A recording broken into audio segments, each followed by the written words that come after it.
Hi, my loves. I've been sitting here for the past maybe 5 or 10 minutes, kind of getting the courage to share this message with you. It's a lot. I have been very regularly taking journeys with the Master Medicine, and one and two of my journeys in these past weeks have been so profound and powerful, and I've been told that it is a message from the collective by and large, a message that we are spiritually wanting to come across. And in fact, while I was on my journey, the message came through: for the love of God, share this. Yeah? Hi, Melody. Good to see you, love. So I want to start with gender identities. I was in my journey and I really felt this extreme conflict in my body between being a man or a woman. And I've felt this on some level my whole life, large in part subconsciously, but it came through very, very loud and clear. And I said out loud, I don't want to be a woman. And I said out loud, I don't want to be a man. And so what the message was is that I also don't want to be a they, right? I don't want to be a they, I don't want to be a man, and I don't want to be a woman. So what is there to do? It's not about being a they or a man or a woman. The message is it's about being able to be called a man, regardless of whether you're a man or a woman, and also being able to be called a woman, whether you're a man or a woman, and being okay with that. Right? The lines are supposed to be blurred in gender roles. I'm like, where's my camera? The lines are supposed to be blurred in gender roles. And that's so that we can listen to our intuitive guidance system and react based solely on what our intuitive guidance system is saying, solely, without taking into consideration what role we're supposed to be playing. Right? Without taking into consideration whether this is what a woman would do or what a man would do.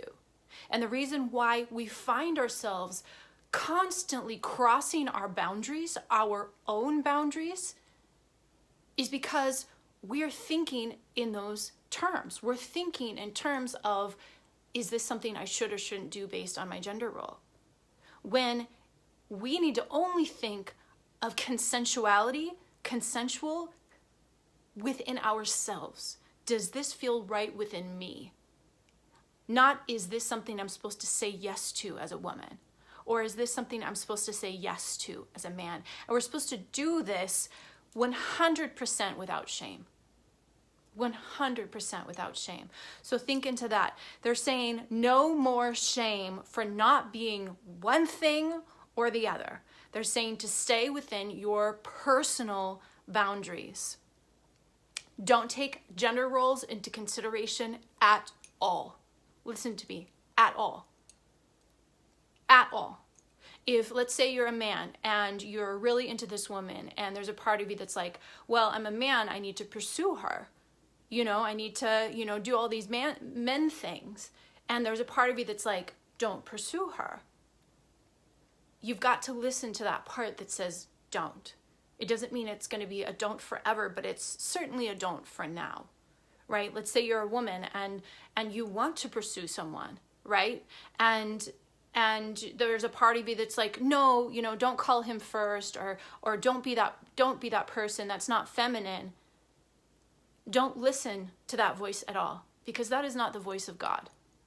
God doesn't have explicit gender roles, period. So that voice needs to be distinguished from now on as a collective.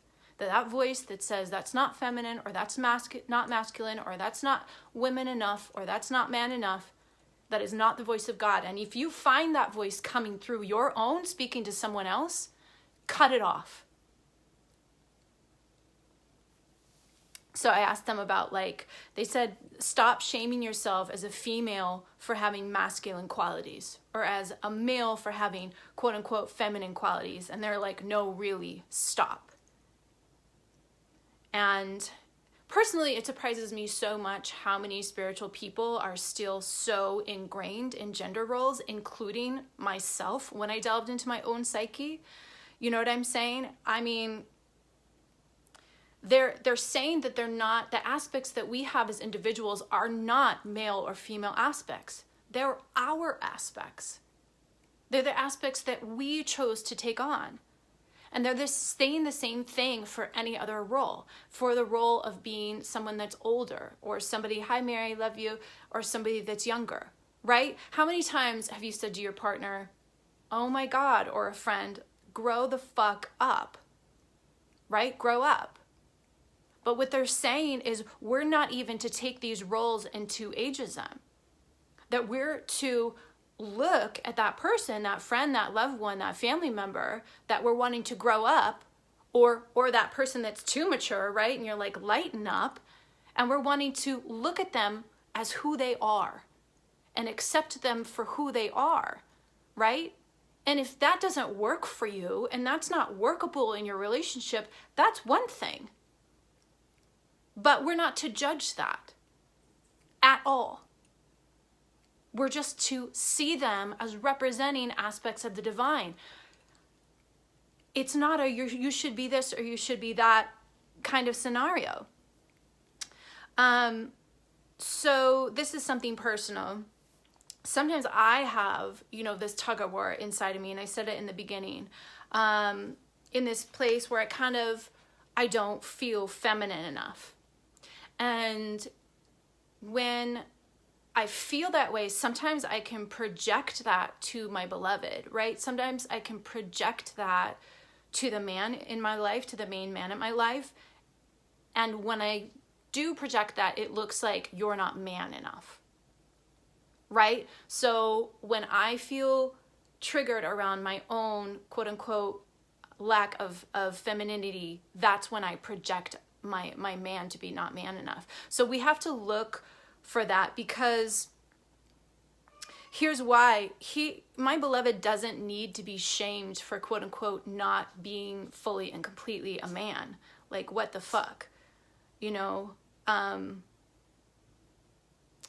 because in that case, I'm actually asking him to be more of the toxic masculinity that terrifies me and that has hurt me in the past.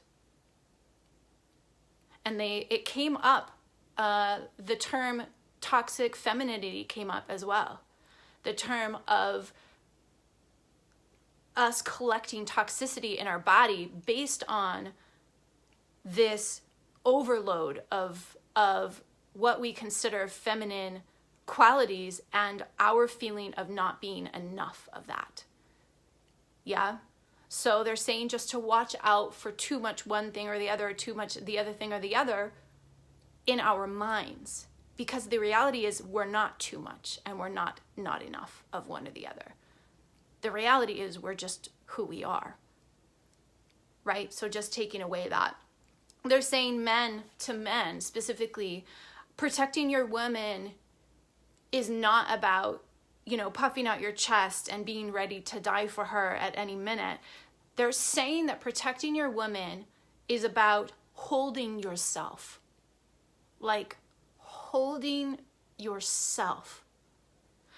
Because when you cultivate this love for yourself, you don't have to protect your women as a collective. Because no man that has cultivated this deep self-love and care for himself has any need to aggress any women. So doing your part to protect the women of the world is learning how to cultivate the self-love and to hold yourself, protect yourself emotionally, and really honor your own boundaries. That's how you can protect your women. And women, that's how the masculine parts of you, quote unquote, right, can protect yourself, is by learning how to hold yourself and honor your own boundaries. They're saying that this act of now blurring the gender lines is about feeling comfortable being you. It's about total freedom and acceptance, and it has zero to do with sexual preferences. It has nothing to do with whether I prefer a penis or a vagina. And it has everything to do with giving yourself the freedom to be anything in any moment and follow your intuitive guidance system 1000%, no matter what it looks like. And to, once again, cut that voice off that says you're not man or woman enough, or you're too man or you're too women. Now, I called a dear friend of mine during this particular ceremony that I was in, and I was like crying, and I said, I don't want to be a woman. He's like, do you want to be a man? I said, I don't want to be a man. And he said, do you want to be non-binary? I said, I don't want to be non-binary. I said, I don't want to be any of those things. I said, I want to be me. I want to be me. I just want to be me. Can you relate to that? Does that resonate with you? I just want to be me. So we're asking ourselves as a collective to accept ourselves as who we are, no matter what that looks like. Yeah. Hi, love. Hi, Archie. Good to see you. So what came up for me next, feel free to ask questions too if you want, although sometimes I can't see it while the video is running live. And if I can't, then comment below and I'll get to them later. This was a huge one that came up about child porn and child sex trafficking. I was just blown away. So, a story. A friend of mine was, I think about 10 years ago, she told me this story of her walking into the room with her father, and kind of catching him, I guess, watching child pornography. And there was no signs, from this man of any of that activity or behavior before. There had been no signs from this man of him having interest in children, or him being awkward or weird or, around children, let alone, having a record or anything like that. And understandably so, it really confused her. She started questioning, like, did he touch me when I was younger? And are my children going to be safe around him? And she didn't end up really telling basically hardly anybody. She told me because she felt comfortable telling me, but I'm wanting to explain what the spirits of the medicine shared with me about, specifically about child porn and child trafficking, sex trafficking. They're saying that someone who is checking out child porn religiously, not somebody that happened, upon a video and just happened to watch, because it's what came up. We're not talking about that person. We're talking about, people that perpetually go back to that. They're saying that child porn is about extreme. And they were shaking me. The medicine was shaking me when they said extreme. They said extreme giving up on oneself. An extreme giving up on yourself. To the point where this person that's giving up on themselves decides unconsciously to do the one thing that they know they would never forgive themselves for. Ever. And this is important for those of you who are watching that do have a child porn addiction, or that know someone who has come to you for help because of that. You are not child molesters, they're saying. You are not child molesters, they're saying. This is your last call for help. They're saying if you were to do something to a child, then that's your way of communicating, I want to be tortured for all eternity. Because at that point, you think so, I don't even have the word to describe it about yourself, that death isn't good enough for you. Because innately that death alone is peaceful. but you would rather have eternal pain for yourself. You would rather create an eternal hell for yourself. That is how you see yourself, as indescribable, as unremarkable, as a nothing. Yeah? So anybody in your life that has that first sign of being addicted to child porn, that is their call, extreme call for help. They're saying we must answer this call. And for those of you who are thinking about child porn but haven't clicked on the video, you've got to ask for help. You've got to connect with your loved ones. You've got to ask for help because you're not in a good place. If this is you, you've got to reach out to a conscious person in your community and you've got to ask for help. Just know that those that ask for help with the child porn addiction ask because it's way less shameful for them to admit they have a child porn addiction than to admit that I feel like a nothing. That I feel like a worthless piece, that I feel less than a worthless piece of shit. Because at least a worthless piece of shit feels like something. So please just reach out to the people in your life if you know that that's going on, or if that's been in the back of your mind. Please find someone that you know loves you, a conscious person that can help you walk through it, and consider that you're having those feelings about yourself and that it's not about you having the desire to be with a child. If you just logged on, make sure to save this video or comment below so that you can watch the prior parts of the conversation, yeah? Hi, Sean. Hi, Kelly. Good to see you. Okay. Here's some other messages that came through. They're saying about power. You know, those of us who are shaman and healers, and those of us even who are in the corporate world and who are seeking a sense of power, anyone that is having a conflict with not only the desire for more power, but this feeling of, I don't deserve the power that I desire. This feeling of this power that I desire feels uncomfortable. They're wanting you to come to terms with that, and they're asking you to not see it as your power, but to see it instead as your power. You feel the difference? It's not your power, it's your power.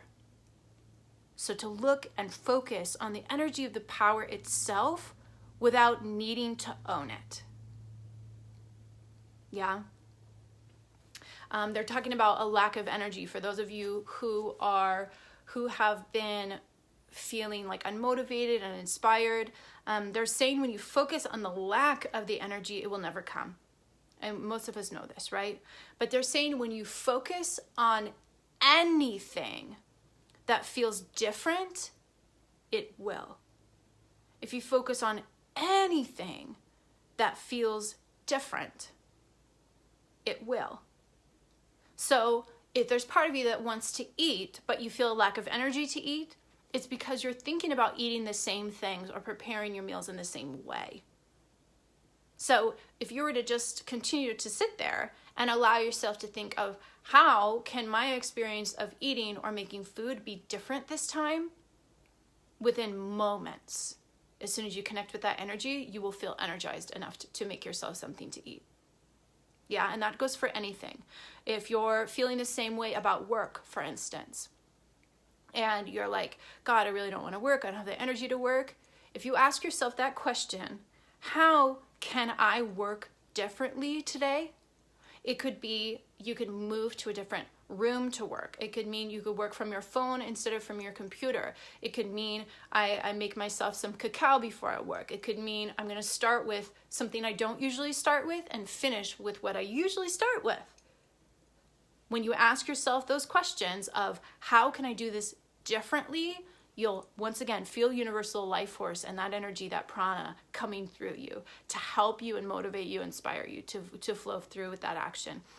Ask yourself that about your children, you know, in those things where you're like, I don't have the energy to put my children to bed. Ask yourself, how can I put them to bed differently? Can I sing them a different song? Can I allow them to sleep in the living room, which feels fun, right? How can I do it differently? Okay, so this came up, and I'm not sure why or how or when in my journey, but they were saying we were never slaves, and they weren't just talking about, you know, slaves in the Americas, in our American history, both African and Native American slaves. They were talking about, you know, those of us who have slavery in our DNA, which is most of us on some level, and certainly all of us as far as in our past lives. They're talking about people who have, you know, a Jewish background whose ancestors were in the Holocaust, you know, that's, or anybody who has DNA of somebody who was quote unquote considered a criminal or was imprisoned in some way, or those of you who have an ancestor that was captured in war and tortured, you know, in the war. You know, there's so many different levels of that feeling of I can't move, I can't go anywhere, I don't have a choice.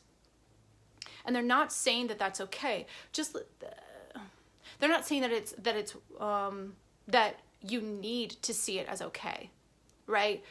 But as a collective, we're asking, how do we move through this? We're not asking, how do we move past it or around it? We're asking, as a collective, how do we move through this feeling of slavery, right? And they're saying that we're literally having to go back to that instance where we felt, even some of you who were abused as children, you know, who were locked in your room and who felt absolutely and utterly controlled as a child. You know, that feeling of I have no other choice. They're asking you to go back to that moment in your life. And yes, they're saying even those of you who have been raped or molested, to go back into that moment in your life mentally.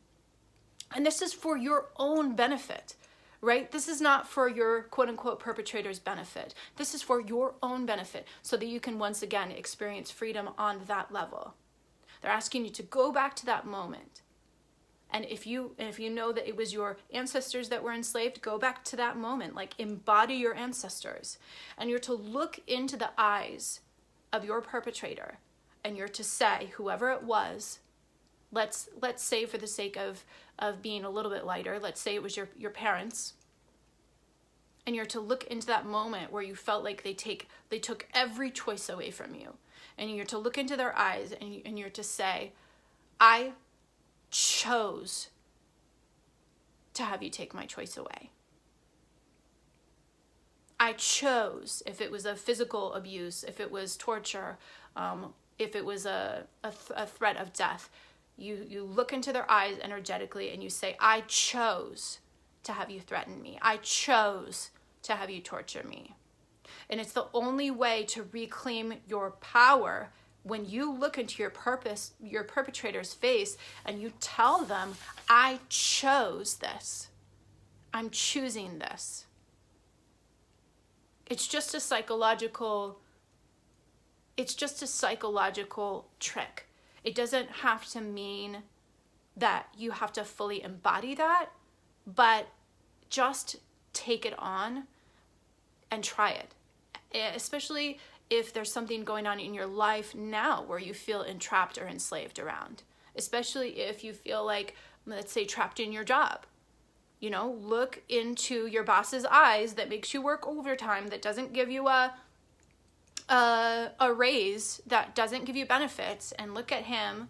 I'm not saying literally, but like in your mind's eye, look at him or her and say, I choose to be in this job where you're mistreating me and not giving me benefits and not treating me properly. I choose to be in this job. And stand back in your power. Because the truth is, when it comes down to it, we all have a choice to live or die. But moreover, we all have a choice to cultivate personal freedom in our minds, regardless of whether our bodies are being held down. Nelson Mandela, for decades, was imprisoned. the predecessor of Daisaku Ikeda in one of the most major Buddhist sects in the world. He was also imprisoned for a long time. And both of them cultivated a sense of freedom and empowerment that they really shouldn't have been able to cultivate when you think about it. With them being told what to do in almost every moment of every day. How can you maintain and cultivate personal freedom while being imprisoned? By choosing. I chose to be here. I choose. Okay, I just have about 3 or 4 more minutes. And again, if you have any questions, let me know. So they're saying, for those of you who are having trouble with people believing you, like people, it's not about trust, it's believing you, believing what you say. Whether it's what you say about your own personal reality, your perspective, how the world occurs to you. They're saying if you're perpetually saying the statement, no one ever believes me, then it's you that will never believe yourself. That you must believe yourself first. And that every time you seek confirmation outside of you, let's say from a psychic, let's say from a loved one, a parent, someone you consider as authority, every time you seek confirmation from someone outside of you, it's because there's a part of you that doesn't believe yourself. Attend to that part first and make amends to that part of you that doesn't believe yourself. And then there will be no need to ask for outside confirmation. Then it's just fun when you go to see a psychic. Because you say to yourself, I knew it. Yep, that feels right. That resonates. Because here's the problem. If you go to a psychic or a person of authority without first attending to your own belief in yourself and all of those parts that are against that, when that person says to you, yes, it's true what you're asking me, there's still going to be a part of you that doesn't believe them. That only confirms the parts of you that already believed yourself. But it does nothing for that part of you that didn't. And so for those of you who are on, let's say, a health journey to heal your body, you go to the doctor says, oh, your images are clear, your blood work is clear, all your labs are good. If you didn't already decide before you went to get that imaging done that you were cured, there's still going to exist that part of you that says, no, there's still something wrong with me. I know, you just haven't done enough tests.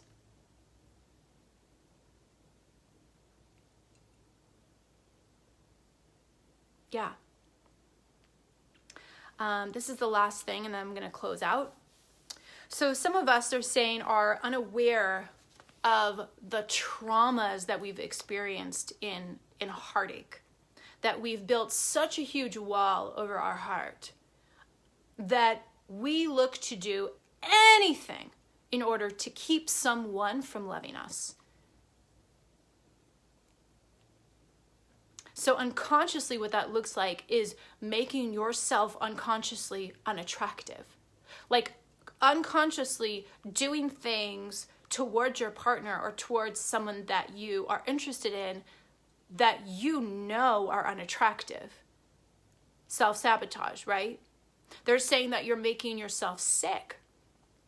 And that some of you are even creating death scenarios in order to repel love from your loved ones. And that we're literally doing this for love, or rather for fear of love. Yeah? So ask yourself that question. If for those of you who are having, perpetual sickness, or are having this kind of death scenario coming up over and over again, or, doing things that are self-sabotaging in your relationships, ask yourself, have I not attended to and made amends with my own heart? And I'm saying all these things from experience as well. So I'm saying them with empathy. It's important that you take a look at that. So, that being said, I just want to make a disclaimer, for this video in general, that these are spirit messages. Yeah. And in one spirit message, you can't embody all of the angles of the perspective of the truth, right? This is just one angle. So invariably, there's going to be questions from you around, what did blah, blah, blah, child sex trafficking? You can't think that way, blah, blah, blah. But I haven't expressed the whole picture of the message from spirit. And isn't that how it works? Isn't that how the entire awakening process it works? We're given bits and pieces of information, and then it's up to our minds to integrate that in a way that feels good for us. So take this information or leave it. It doesn't have to be your truth. I'm not arguing with you. I'm not wanting to argue with you. And know that I love you, whatever you choose to believe and whatever feels great for you. I know, because I've felt energetically and empathically into the energies of the messages that I've just given you, that they are true for me and that they have helped me heal in some way, shape, or form on a grand level. And I feel more free, more understanding, and more compassionate than ever. So I hope from my heart that that is the same for you. And it's okay if it's not. So thank you so much for listening. You're amazing. I hope to bring more of these messages to you. Let me know if this message helped you anyway. Feel free to DM me. And also remember that every third Sunday I host an angel channeling. It's called the Angel Dialogues, and we're hosting tomorrow morning at 11:11 a.m. PST. If you haven't signed up because specifically for lack of funds or anything like that, that's not okay with me. So if you have a desire to come and to receive direct messages and dialogue with the angels in this way, let me know, message me, and I'll send you, a discount code or something. It doesn't make sense for anyone not to have access to this information.